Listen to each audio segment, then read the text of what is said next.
Hello views, welcome to DJMS Tamil channel. Sindhu Bhairavi சீரியலுக்கான upcoming எபிசோடில் எந்த மாதிரியான சுவாரஸ்யமான விஷயங்கள் வரப்போகுது அப்படின்றத பார்க்கலாம் வாங்க. ஆறுமுகம் அவங்க அம்மா சொன்ன மாதிரி நம்ம கொஞ்சம் பிஹேவ் பண்ணலாமே அப்படின்னு சொல்லிட்டு என்ன பண்ணுறாங்க, பைரவி கிட்ட கொஞ்சம் பிஹேவ் பண்ணுற மாதிரி பேசுகிறாரு. இந்த ஓகே நீங்கள் அப்போ வேலையாக இருந்தீங்கன்னா பரவாயில்ல, நான் என்னோட அப்பாவை கூட்டிகிட்டு கிளம்பிக்கிறேன் அப்படின்னு சொல்லிட்டு பைரவையும் வந்து அங்கேருந்து கிளம்ப, ஐயோ ஒன்றுமே புரியலையே, நம்ம ஓவராக பேசிட்டோமோ அப்படின்னு சொல்லிட்டு நினச்சிக்கிட்டு ஆறுமுகம் என்ன பண்ணுறாங்க, பைரவி ஒரு நிமிஷம் நில்லு, நான் சொல்கிறத கேளு. இல்லை நீ இவ்வளோ தூரம் சொல்கிறல, என்னோடய வேலையெல்லாம் விட்டுட்டு அவங்க கூட வரேன் பைரவி, அதுவும் இல்லாமல் அம்மா வேறு சொல்லியிருக்காங்கல்ல, அதனால் அவங்க கூட வரேன் அப்படின்னு சொல்லிட்டு ஓகே சொல்கிறாங்க. ஆறுமுகம் இப்படி சொன்னதை கேட்ட பைரவியும் அப்படியே பார்த்தீங்கன்னா ஆறுமுகத்தை நெக்கில் அப்படியே பார்த்துட்டு கிளம்புறாங்க. வீட்டில் நடந்த விஷயத்தெல்லாம் வந்து நினச்சி ரொம்பவே எரிச்சலோடு இருக்காங்க சிவாவோட அம்மா.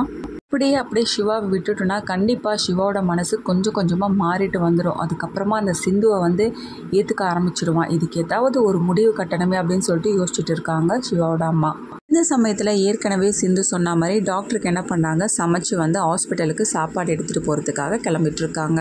சிந்து போகிறத பார்த்த சிவாவோட அம்மா, எதுக்குடி எங்கடி போகிற அப்படின்னு சொல்லிட்டு கேட்க, நான் டாக்டருக்கு சாப்பாடு சமைச்சு கொண்டு போகிறேன், அதெல்லாம் ஒன்று நீ கொண்டு போக தேவையில்ல அப்படின்னு சொல்லிட்டு என்ன பண்ணுறாங்க, ஸ்ட்ரிக்டாக சொல்கிறாங்க. இது எல்லாத்தையும் பார்த்துட்டு இருந்து அங்கேருந்து அன்னபூர்ணி, எதுக்காக இப்போ வந்து சிந்துக்கிட்ட எப்படி நடந்துக்கிற அப்படின்னு சொல்லிட்டு கேட்குறாங்க. நான் என்ன நடந்துக்கிறேன் அப்படின்னு சொல்லிட்டு மகாவும் சொல்ல, பின்ன என்ன அவளோட புருஷனுக்கு அவள் சமையல் செஞ்சு கொண்டு போகிறா, அது எதுக்காக நீ தடுக்கிற அப்படின்னு சொல்லிட்டு அன்னபூர்ணி கேட்க, அப்பாவுக்கு இவன் வந்து சமையல் பண்ணி கொண்டு வரது ஒன்றும் பிடிக்கல, அதுக்காக தான் நான் சொல்கிறேன் அப்படின்னு சொல்லிட்டு மகாவும் சொல்கிறாங்க. நான் சொன்னது சிந்து சமைச்சு எடுத்துகிட்டு போகிற சாப்பாடு சிவாவுக்கு பிடிக்கல, எல்லாம் எனக்கு தெரியும் அப்படின்னு சொல்லிட்டு மகாவும் வந்து ரொம்பவே ஸ்ட்ராங்காக சொல்கிறாங்க. இந்த சமயத்தில் சிவா வந்து வேலை முடிச்சுட்டு வீட்டுக்கு வராங்க. உங்ககிட்ட கொஞ்சம் பேசலாமாப்பா அப்படின்னு சொல்லிட்டு அன்னபூர்ணி கேட்க, என்ன பெரியமா எங்கிட்ட போய் பெர்மிஷன்லாம் வாங்கிட்டு இருக்கீங்க அப்படின்னு சொல்லிட்டு சிவாவும் வந்து பேச ஆரம்பிக்கிறாங்க. ஏப்பா சிந்து உனக்கு ஹாஸ்பிட்டலுக்கு சாப்பாடு கொண்டு வரால, அதில் ஏதாவது உனக்கு பிரச்சனை இருக்கா, சிந்து சமைச்சு கொண்டு வர சாப்பாடு உனக்கு பிடிக்கலையாப்பா அப்படின்னு சொல்லிட்டு கேள்வி கேட்க, இது எல்லாத்தையும் பார்த்துட்டு இருந்து உடனே என்ன பண்ணுறாங்க, மகா வந்து சிவாவை பார்த்து கண்ணை காட்ட ஆரம்பிக்கிறாங்க. இல்லைன்னு சொல்லு அப்படின்னு சொல்லிட்டு. இல்லை பெரியமா எனக்கு எந்த பிரச்சனையும் இல்லை அப்படின்னு சொல்லிட்டு சிவா சொன்னதை கேட்டு மகாவுக்கு ஒன்றுமே புரியல, பயங்கரமாக அதிர்ச்சி ஆகிறாங்க. மகா இப்போவாது உனக்கு புரியுதா அப்படின்னு சொல்லிட்டு கேட்க, இதெல்லாம் ஓகே, சமையல் கொண்டு போய் சமைச்சு கொண்டு போய் கொடுக்குறா, அதுக்காக அவளை வந்து என் புள்ள வந்து பொண்டாட்டியை ஏற்றுக்கிட்டான்னு சொல்லிட்டு நினைக்கிறீங்களா, அதெல்லாம் அறவே கிடையாது.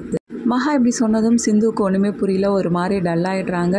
இந்த தருணத்தில் திரும்ப என்ன பண்ணுறாங்க, அன்னபூர்ணி சிவா கிட்ட கேட்குறாங்க, என்னப்பா சிவா இப்போ சொன்ன ஓகே, இன்னொரு கேள்விக்கும் பதில் சொல்கிறியா, நீ உண்மையாலுமே சிந்து உன்னோட மனைவியை ஏற்றுக்கிட்ட இல்லைப்பா அப்படின்னு சொல்லிட்டு கேட்க, ரொம்ப நேரமாக யோசிச்சுட்டு நிற்கிறத பார்த்து அன்னபூர்ணிக்கு ஒன்றுமே புரியல. இன்னொரு பக்கம் பயங்கரமாக சந்தோஷம் அடைகிறாங்க. மகாவும் கண்ணை காட்டுறாங்க, இல்லைன்னு சொல்லு அப்படின்ற மாதிரி. பா பதிலே சொல்லாமல் நிற்கிறியே அப்படின்னு சொல்லிட்டு அன்னபூர்ணி கேட்க, அது வந்து பெரியமா எனக்கு கொஞ்சம் டைம் வேணும் அப்படின்னு சொல்கிறது கேட்டு மகாவுக்கு ஒன்றுமே புரியல. என்ன இவன் இப்படி சொல்கிறானே, என்னப்பா சொல்கிறான், ஆமாம் பெரியமா எனக்கு கொஞ்சம் டைம் வேணும், இதுக்கு நீ எவ்வளோ நாள் வரைக்கும்ப்பா அப்படின்னு சொல்லிட்டு கேட்க, என்னோட பிறந்த நாள் வரைக்கும் நீங்கள் கண்டிப்பாக காத்துட்ருக்கணும் பெரியமா அப்படின்னு சொல்கிறாங்க. இது ஒன்றுமே புரியல அன்னபூர்ணிக்கு. ஏன்ப்பா பிறந்த நாள் வரைக்கும் அப்படின்னு சொல்லிட்டு சொல்கிற, அது பொறுத்திருந்து பாருங்கள் பெரியமா, எல்லாமே தெரிய வரும் அப்படின்ற மாதிரி சொல்லிட்டு அங்கேருந்து கிளம்பிடுறாங்க. இதை கேட்ட எல்லாருக்குமே வந்து ஒரு ஷாக்கிங்காகவே இருக்குது. எதனால் சிவா இப்படி ஒரு பதிலை சொல்லிட்டு போயிருக்காங்களே அப்படின்னு சொல்லிட்டு இன்னொரு பக்கம் சிந்துக்கு மட்டும் வந்து எல்லாம் தெரிய வருது. நம்ம சொன்ன ஒரே காரணத்துக்காக தான் டாக்டர் இதை வந்து சொல்லிட்டு போயிருக்காரு அப்படின்ற மாதிரி யோசிக்கிறாங்க.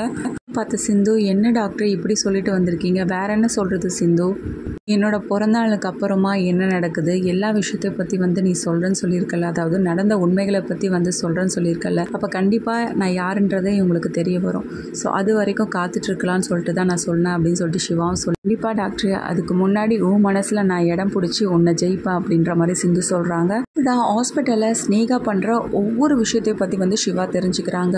ஸ்னேகா இவ்வளோ மோசமானவளா அப்படின்ற மாதிரியும் புரிஞ்சுக்கிறார். இன்னொரு பக்கம் சிந்துவும் பார்த்தீங்கன்னா சிவாவோட மனசில் இடம் பிடிக்கிற மாதிரி நிறைய விஷயங்களை வந்து பண்ணுறாங்க. ஸ்னேகாவோட உண்மையான சுயரூபத்தையும் வந்து தெரிஞ்சுக்கிறாரு சிவா. இதனால ஸ்னேகா மேலே பயங்கரமாக கோவப்படுறது மட்டும் இல்லாமல் மூஞ்சிலேயே முழிக்காத அப்படின்ற மாதிரி ஸ்னேகாவை பார்த்து சொல்லிடுறாரு. ஸோ இந்த சமயத்தில் சிந்துவை வந்து சிவா ஏற்றுக்கிட்டு, இல்லை நான் அவங்க கூடவே வாழ்கிறேன் அப்படின்னு சொல்லிட்டு சொல்கிறாரா, இல்லை நான் எந்த தப்பும் பண்ணலை அப்படின்னு சொல்லிட்டு எல்லார் முன்னாடியும் உண்மையை வந்து சொல்ல வைக்கிறாரா சிவா, இது எல்லாமே தெரிஞ்சுக்கலாம். அதுக்கு மறக்காம என்னோட சேனலை வந்து சப்ஸ்கிரைப் பண்ணிக்கோங்க, கூடவே இருக்க அந்த பெல் ஐக்கானும் கிளிக் பண்ணிவிடுங்க, அப்போ தான் நான் போகிற அடுத்தடுத்த வீடியோஸ் உங்களுக்கு நோட்டிஃபிகேஷனில் வரும். ஓகே வியூஸ், தேங்க்ஸ் ஃபார் வாட்சிங் திஸ் வீடியோ.